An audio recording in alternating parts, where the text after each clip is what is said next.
tonight we are going to be tying two totally weird, different ends of a spectrum, to be honest.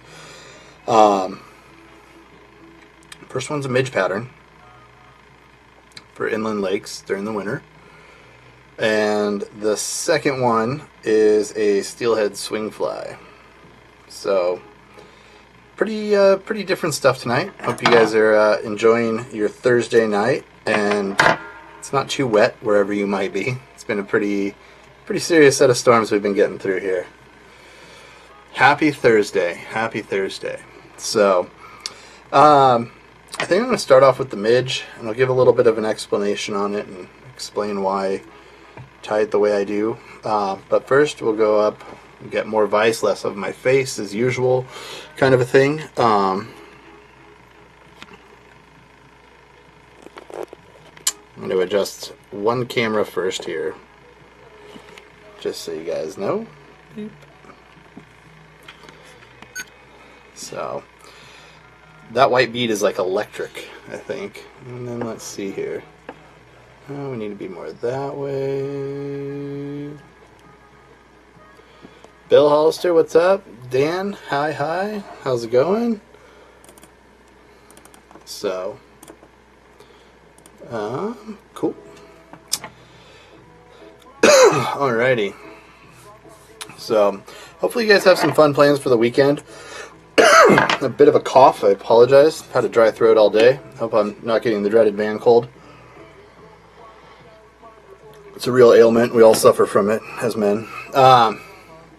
Howard, how's it going, brother? Jay Henry, what's up? So in the vise, I like this hook. It's a Nordic salt hook, so it's a traditional shrimp hook. I like the bend of it, and if you guys ever notice, I don't use hooks based on what a package tells me to. It's really a shape and design that I would look at. So this is a traditional shrimp. It's a NS 156. This happens to be number 10. Now this shrimp hook also makes a great stonefly hook. I don't know, stoneflies are not very shrimpy to me, but we'll give it to the guys over at Ahrex. They have some sick hook shapes, and it's more about the hook shape than what they, say works. This is actually a tremendously good soft hackle hook. I like it because of the straight eye for October caddis pupas as well. So we're going to take some wraps. Mr. Ullman Fishing, what's up, brother? And this is a 0.15 non-lead wire. Like I said, this is a size 10. We're going to take a hardy number of wraps here, and we jam that up in the bead. And you can just kind of finish out, twisting everything in there and smushing it around. So this is one of the tungsten gritty beads. This is a product by Hairline. It has a cool texture to it. Maybe a little bit hard to pick up on camera for some people, but it definitely is there, and we have a really solid YouTube video of it, so that should also be helpful. So what I'm using tonight instead of thread is a product called Glow Bright Floss. Now Glow Bright Floss is probably pretty synonymous and well known amongst the Euro guys because they use it for tags and hot butts and all of that stuff. I use it a lot in steelhead tying, my low water flies, and we'll also use it here for this pattern. So I'm just building a slight taper here. And the cool part about this is that my UV light is gone. Rascals. Hold on a second. I lose more UV lights than I know what to do with, I think. There we go. So you can see, since I kicked it off the table and it rolled 8 feet behind the camera, that it's got a lot of UV reactive nature to it, which is great. Oh no! Yeah, I forget things. Rick, what's going on, man? Welcome. So my second material is a pretty basic one. Again, this thing has a ton of applications, but it's Vivus Body Quill. You can put this in a bobbin. Needs to be a pretty darn good bobbin, because it is kind of a little braided material. It's pretty sensitive. I don't know how I managed to kick my UV light off the table. It's a very small table that I tie on. It's a wee corner of my life. It's my video area. So, I am tying a giant mega chronomid that would probably serve very well for places like Pyramid Lake and other reservoirs where they eat like big old jumbo monster chronomids. So you could take this and scale it down much smaller. You may want to change the number of strands of material that you're using, but for the most part, the technique would be the same. So I put in some small brown wire. I'm not a huge believer, in a lot of cases, of black ribbing. I just personally feel black's an incredibly harsh color in nature. I have a black lab, and even in certain lights, she has a very brown tone to her. Coolest thing I ever saw in regards to things that appear to be very black in nature was a jaguar, and it was all black, and when I took its photo, I could see all of the spots, and it was no longer very black. It had very brown spots to it in the photograph. So I'm going to take this body quill, and you see I cut it, I halved it and then halved it again. The big trick is to make sure all of the back ends are cut. And you can see it almost becomes this very thin flat braid now. There's not a product like it, so we kind of just have to manipulate this one to work that way. Think it would fish for steelhead well. It really puts the table really puts the room together. Oh man, yeah, it's a small table I built into a nook in the corner, man. It does. I do 5 things out of my office. I wouldn't nymph for steelhead with this. You know, wouldn't be my personal first choice, but you could give it a whirl, see what happens. That is up to you. Giant, low, hot, and cutthroat, different story. Make sure I didn't miss anything incredibly pertinent. Nope, nope, no. Cool. Daniel, what's up? Fly fishing for days. Hey, hey. Okay, so I'm going to start with our brown wire. I just try to make this kind of progressively bigger all the way up the fly. When I get up front here, you can notice I've started to build this little collar using the glow bright, and that's fine. It's just going to act like a hot spot, and I don't get really concerned about cutting small diameter wires with my scissors. I abuse stuff. If it makes your skin crawl, don't do it. But we're going to chase these wraps as close as possible. Just a little crystal flash. Good life hack here, if you have a bunch of crystal flash and you needed a flat flash, I'll show you. You can actually, or you wanted a thinner diameter, you can actually just take and stretch it and it'll lose its twist. So, and you can also take a lot of flashes and stretch them just a bit and create new and different diameters. Owahi Dreamin', what's up, man? Daniel Rossi, Chuck and Duck. Hello, hello, gentlemen. So I'm going to take just a nice whip finish here.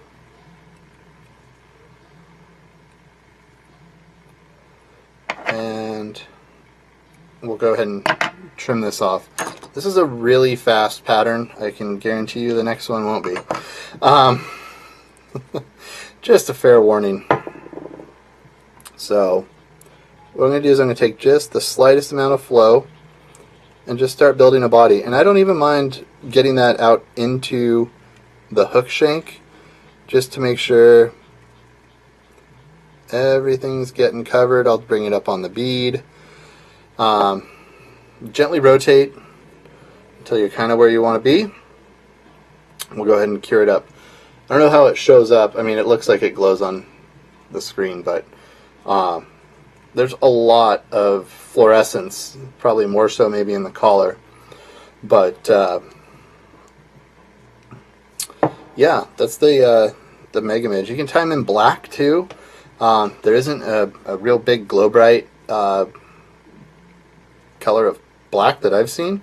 I would just keep red underneath and see if any of that stuff kind of comes through. And again, you guys can taper this, you know, smaller beads, smaller hooks, change the hook style. I just happen to like just that little bend there.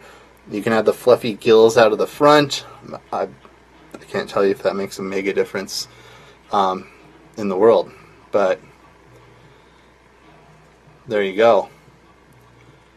Focus is on my shirt. Dang it. Dang shirt focusing. Let's see if that helps. It's probably on my scraggly neck, which I apologize about. Let's see. I got this, so it was interesting. I got a new toy. If you guys can see it. It's the CE Tech Super Duper Cool Guy Vise, and it's pretty awesome. Works well. Works very well. I'm super stoked on it. So I almost feel like I need to get a taller. It's a Vice base Rick. I'll show you guys at the end there because it's a little more to zoom out the live stream. Okay. So next up, we might need to / want to zoom out here a bit over here because this will be a awfully big fly.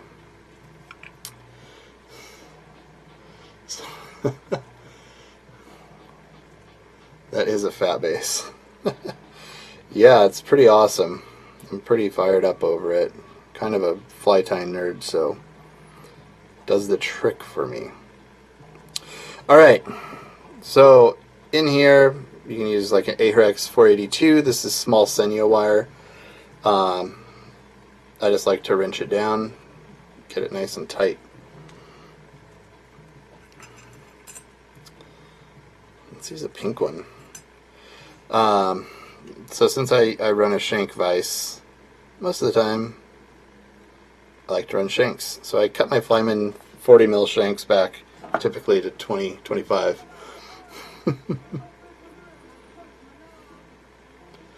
So yeah, that might be true.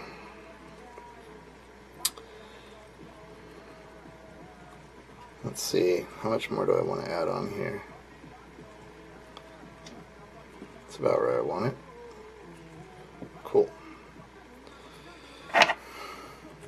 Yeah, the only thing that it changed was my vise height. So like this chair has set legs that I cut to be perfect for me tying, which puts me well above. So I feel a little low, but it's pretty money. Actually, what am I doing? I don't want all that. See, I get talking, and then I space out a little bit. Intruders for the win. Yeah, so this is going to be kind of a little hybridized creature. Ran out of blue shanks. Not that it really matters. In my world. Not very partial to... I like steel.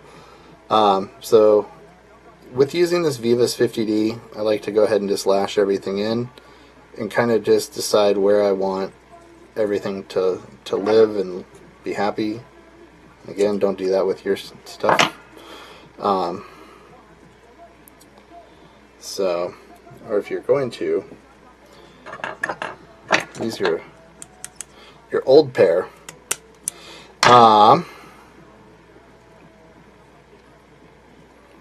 So now, whoop. Might have grabbed that weird spool, or I might have nicked it on that thing. You do have to watch just the little edges, and I just noticed it really with the 50 GSP. I didn't feel like I got that close to that little, right there. There's a little little insulting place where they've made this, you know, and it gets cut and so forth, but it's life. How do I measure where the hook gets tied in? You mean distance back? I have a vision in my head of how big I want this fly to be and what I want it to look like at the end. So I just kind of keep wrapping with a lot of tension. Man, did I grab my funky spool of GSP? I had just put a new spool in here, and I think I grabbed the one that I was breaking, that I had a little bit of breakage with. That's all right. We'll figure it out. Yeah, so I just kind of guesstimate how big I want the fly to be. So you can use I'll show you guys a few options here. Tonight I'm going to use a smaller eye. So I changed the colors, That does happen as well, but I change the size of my eyes based on runs that I want to fish. If I know something's really deep and ledgy and I want to get it down in a certain area, I'll put on bigger eyes, you know, adversely run a larger sink tip with that as well. So if I'm designing a fly to fish a smaller water, shallower, maybe drops into a bucket, then you can do that as well. So, you know, you could go with a large lead eye or a small lead eye. It changes the whole dynamic of the fly. It's going to change the way that it swims. It's going to change how pleasurable it is for you to cast it all day in winds and, you know, other inclement weather. So, yeah, basically it just changes everything.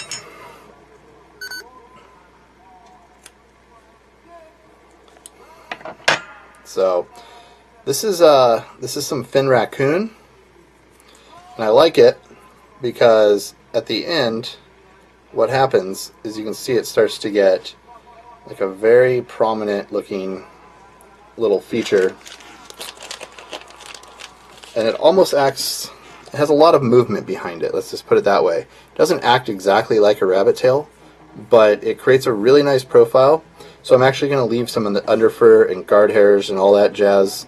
I'm not going to deconstruct it, which a lot of people will sit there and pull out all of the underfluff. I kind of want that because the front of this fly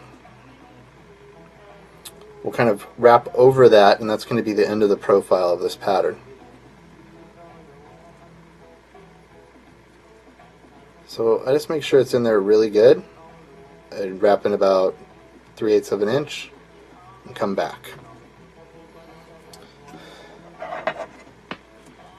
Let's see.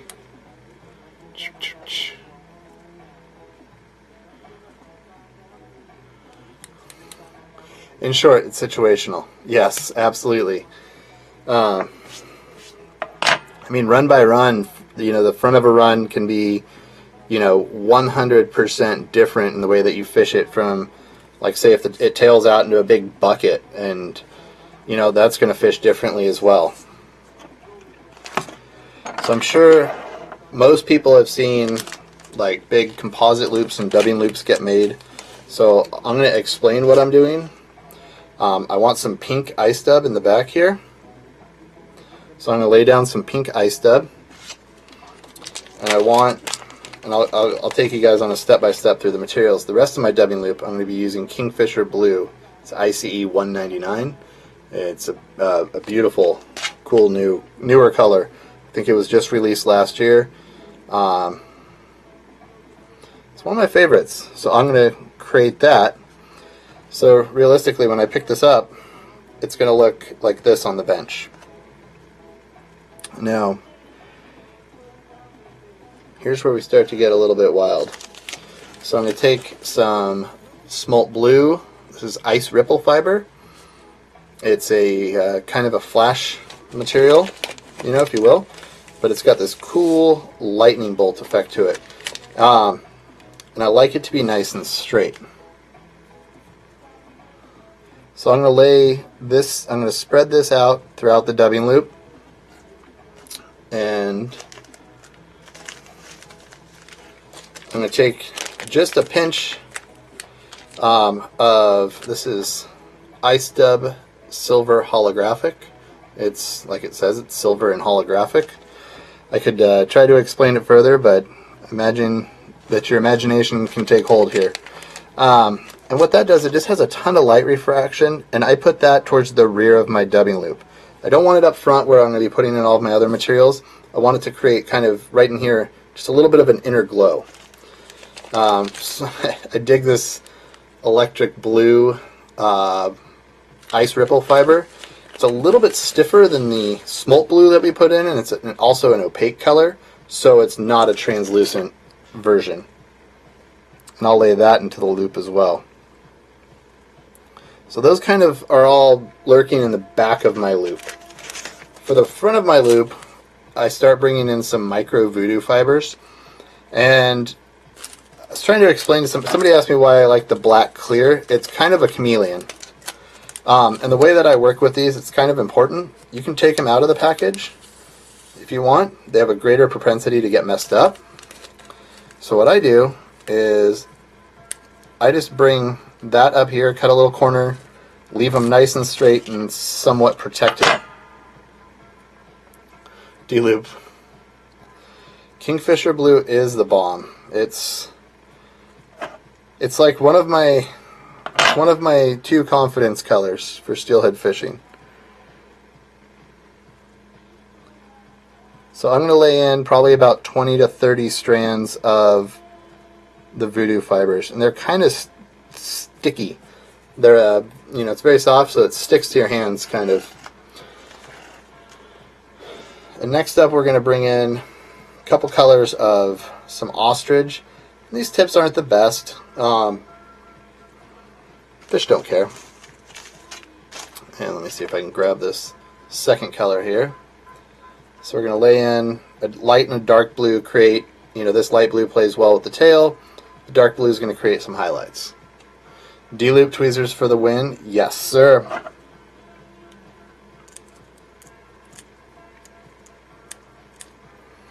I have about 10 strands here, and all I want to do is I'm going to pick these guys up.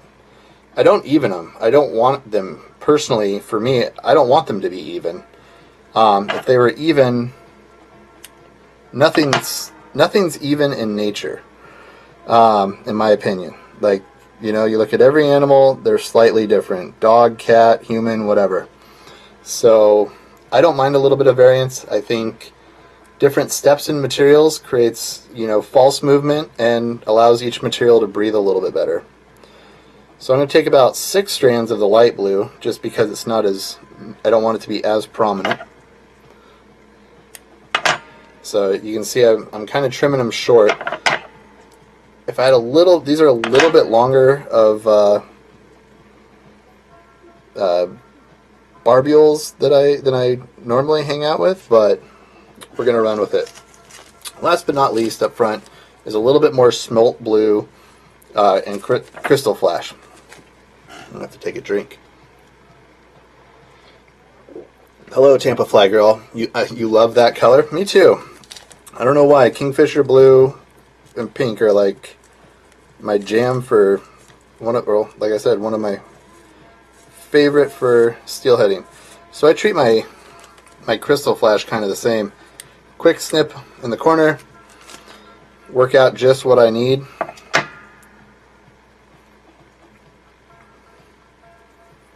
And then I just trim it to fit into the length that I want. So I kind of want my flash to start in the hackle, move backwards. So what I do is I kind of paw my hand down and pick up this loop. So I can sit here inside the D-loop tweezer.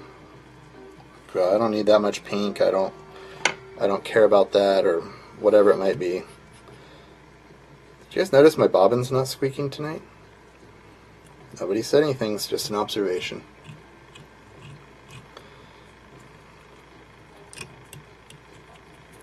Okay, so I get my ergo dubbing spinner, and this goes in, and I put a lot of pressure on it.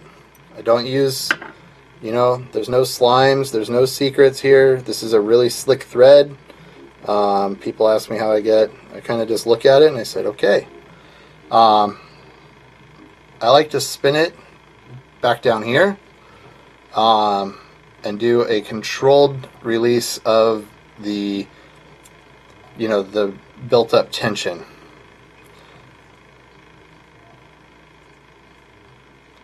I don't want to add a bunch of get that out of there. I don't want to add a bunch of you know, spins to it before I can kind of get in there and really start to work it to be just the way that I want it. If stuff kind of pops out, that's fine. 2 different brushes. I really want to be abusive here. Rub your nose on it? No. I didn't do any nose rubbing. I don't know what's going on. It must have hit like must have just hit like a magic spot in the world, man. So with this, like everybody, we attack this thing. I mean, I don't want anybody in the pool who doesn't belong there, right? So just going to go ahead and kind of start smushing. Kind of still spinning here. That's fine. Get rid of the alfalfa action.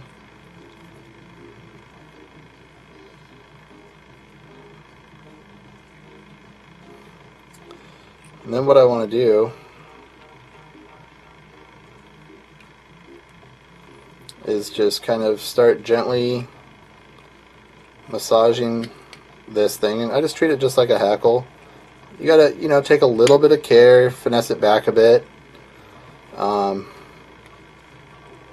It's not really super technical.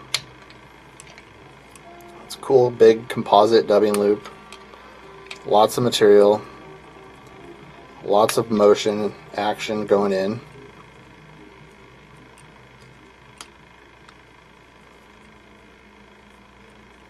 We end up pretty much right up front where we want to be.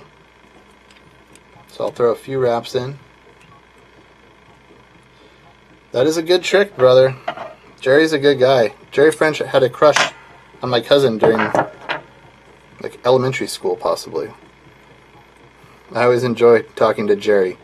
He grew up in the same town as my cousin, so that's kind of cool. He's a good dude. Very creative fly tyer for sure. So sometimes I end up with these little, I call them the little butt sections. And if they're buried in there, I don't mind it as much. But kind of want to shush them towards the back, right? So this is a great reason, you know, if you have a fly that you're tying in mind, you want to buy feathers that match that fly. So when I purchase guinea, I like to look at it and be like, this is going to be for an intruder. I'd like a nice, big, hardy piece of guinea.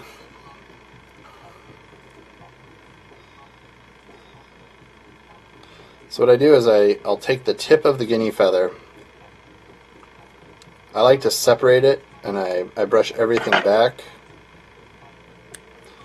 I leave just that little tag.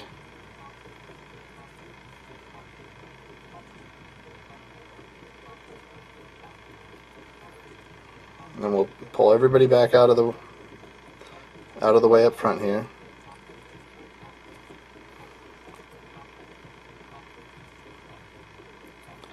The reason that I like guinea as well, A, it's spotted, and I like speckled things, speckled feathers, barred marabou, barred whatever it is. I just like it. I personally feel that it creates a little bit of almost like a false movement.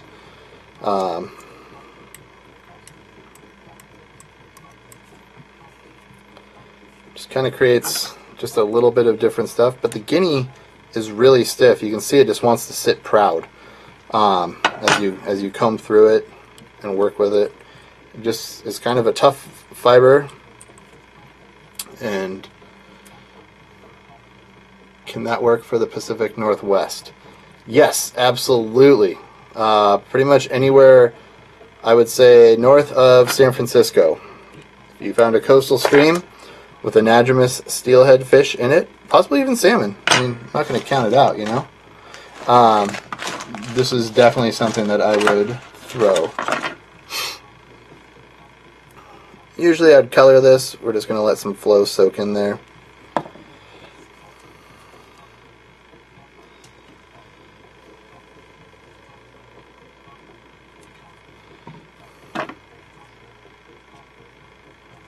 We'll go ahead and flow in all the eyes everywhere around. I let it soak in. Like I always say, it's not really a timed event. Stuff like that.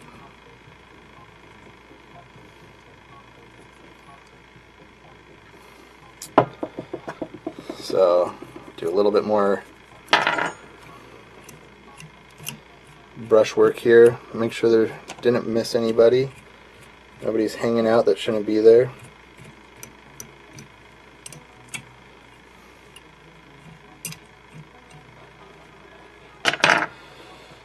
And for me, what I do, and this can be my own thing. You guys can use loppers and cut stuff. Thanks, brother. Is I just wrench it in there and drops down on the magnet section. But you can see this is all going to kind of compress.